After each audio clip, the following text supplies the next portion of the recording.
voilà, je viens apporter mon témoignage pour d'autres femmes qui seraient concernées, qui seraient dans mon cas. Je m'appelle Myriam, j'ai 41 ans, je suis actuellement séparée depuis un an. Je suis maman de 2 enfants qui ont 12 et 8 ans. En mars 2014, j'ai appris que j'étais enceinte. Je ne voulais plus d'enfants, j'étais sûre de moi. Je ne voulais pas d'enfants, j'avais retrouvé un travail, un équilibre professionnel, un équilibre social, une vie, on ne va pas dire parfaite, mais normale, équilibrée. Et ce bébé est arrivé, on va dire peut-être au mauvais moment, mais j'étais sûre de moi. Je ne voulais plus d'enfants. Donc, j'ai décidé de me faire avorter, sans en parler à qui que ce soit, même pas au papa de mes enfants. Parce qu'il voulait un troisième enfant et moi non. Et il m'aurait obligé à le garder, il m'aurait mis la pression. Donc je l'aurais gardé, mais je ne voulais pas. Donc j'ai préféré mentir. Me dire que voilà, si je lui dis qu'il n'est pas viable, je me pourrais me faire avorter avec la tranquillité de l'esprit. Alors j'ai pris ma décision. En avril 2014, je me fais avorter. Mais malheureusement, 2 semaines plus tard, on s'aperçoit que je saigne toujours. Et au mois de mai, on me fait subir un curetage. Cette fois, je suis sûre, je ne suis plus enceinte. Me croyant tranquille et débarrassée de ce bébé que je ne voulais pas, j'ai repris le cours de ma vie tranquillement. Donc le curetage a eu lieu au mois de mai. Et au mois de juillet, en allant à la piscine avec mes enfants, je suis prise d'une terrible, mais terrible attaque de panique. Il a fallu que les pompiers me transportent aux urgences de l'hôpital.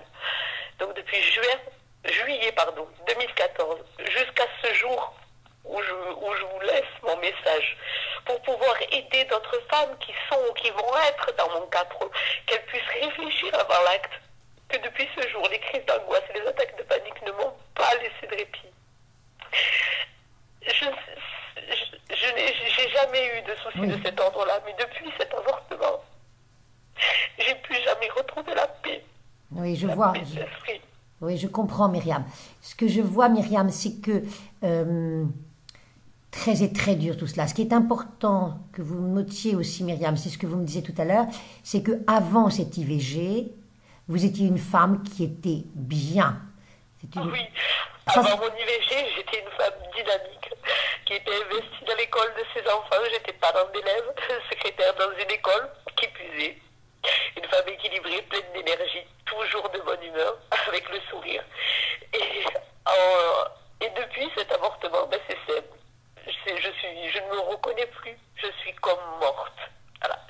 Je vis par ma présence, mais à l'intérieur, je suis morte. En même temps que mon bébé.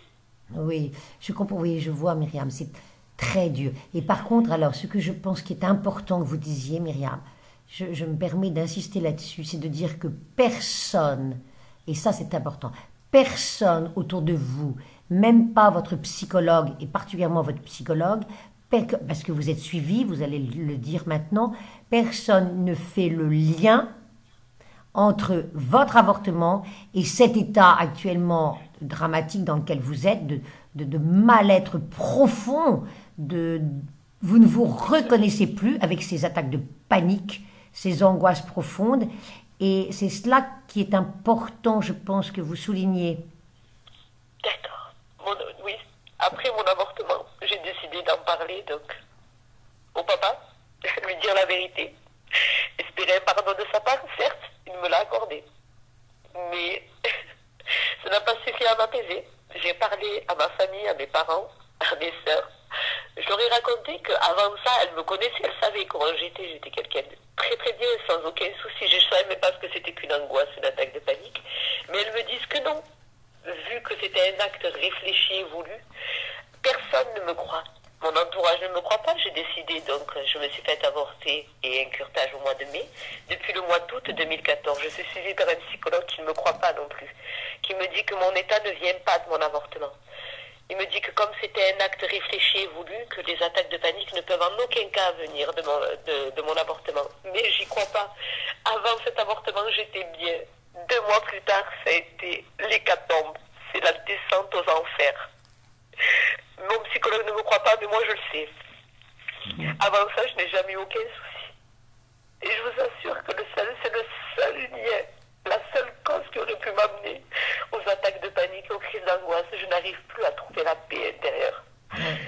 Donc ça montre bien, vous êtes d'accord avec moi Myriam, qu'il y a entre le fait de, effectivement, d'être très sûr de soi, de se dire je ne veux pas un bébé, je veux vivre ma vie, c'est ma vie en premier, c'est mon travail, mes distractions, etc. C'est ce que vous disiez avant l'IVG, a eu une influence. Donc vous avez avorté d'une manière tout à fait réfléchie, très paisible, très calme, il n'y avait pas d'autre choix.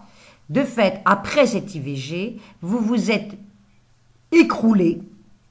Donc cela veut bien dire que pour vous, l'IVG a provoqué cet état catastrophique parce que c'était pour vous, comme vous pouvez le dire, contre nature. C'était contre votre nature puisque vous entre votre raison et votre corps, eh ben, il y a quelque chose qui a changé, bien évidemment. Oui, oui. Le fait de le vouloir et de l'assumer sont deux choses totalement différentes. Voilà, c'est ça que je pense. Tout à fait. Et il faut savoir aussi que dans mon histoire, ça n'a pas que détruit ma vie.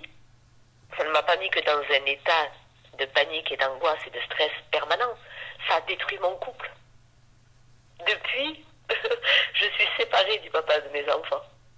Ne pouvant plus le regarder en face, ne pouvant plus assumer le poids de la culpabilité, parce que même en lui ayant avoué ce que j'avais fait, il m'était plus concevable de vivre avec lui. C'était pas possible, donc ça a détruit non seulement ma vie, ça a détruit la sienne, ça a détruit ma famille. Et mes enfants ne vivent plus avec leur papa. Elles n'ont plus le cadre familial, papa, maman et les enfants. Ça a eu un effet dévastateur, comme une bombe qui a explosé dans ma famille. Ça a détruit toute ma vie. Cet acte que j'ai tant voulu, il a détruit ma vie. Ouais. Merci beaucoup Myriam. On reste... Okay.